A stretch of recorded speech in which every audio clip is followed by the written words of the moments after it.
So we have basically the most sexually permissive culture in history that is also having the least amount of sex. Yeah, which is wild.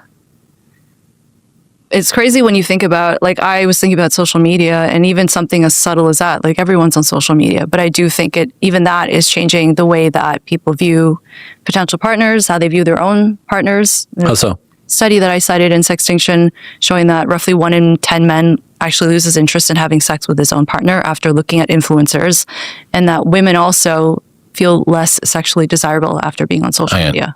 1 in 10 men lose interest like, for a brief window of time. They didn't specify. Okay. Yeah. So they're less interested in having real sex with their partner when they've been looking at influencers on the internet. Yeah.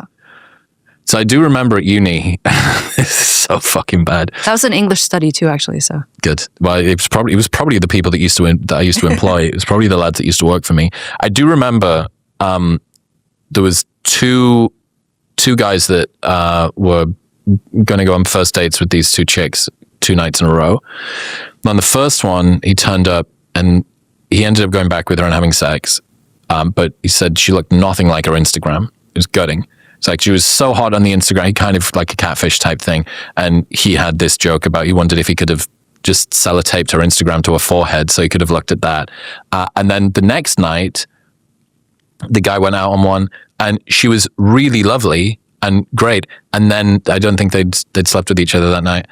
And he came back and looked at her Instagram and got turned off because she wasn't able to present herself in the marketplace of... That's a good thing, no? I said that. That's what I said. I was like, dude, you found a barn find. That's a diamond in the rough. You found somebody that's really fantastic. She shows up, it's wonderful in person, that the marketplace where most other people are going to be competing with you for her, she just not present. I don't know what it was. I didn't do my research. So what is it he didn't like about the fact that, like, so he can't send people to her profile to look at her? No, I think that it wasn't even as deep as that. Sorry, it was significantly more deep than that. Not that he couldn't show off this girl that could potentially become his girlfriend or whatever to other people on Instagram. I think what I believed it to be was he was so conditioned to judging a woman's attractiveness through her social media profile, and especially given that it's the most extreme version of you, and for men too, right? The most extreme wealth or whatever, that he got the ick by her having a bad Instagram account, Instagram. Oh, man. And I know, the club promotion industry is a weird and wonderful place, but I'll never forget it. 2 nights in a row, one guy saying, I wish I could have strapped her Instagram to her forehead.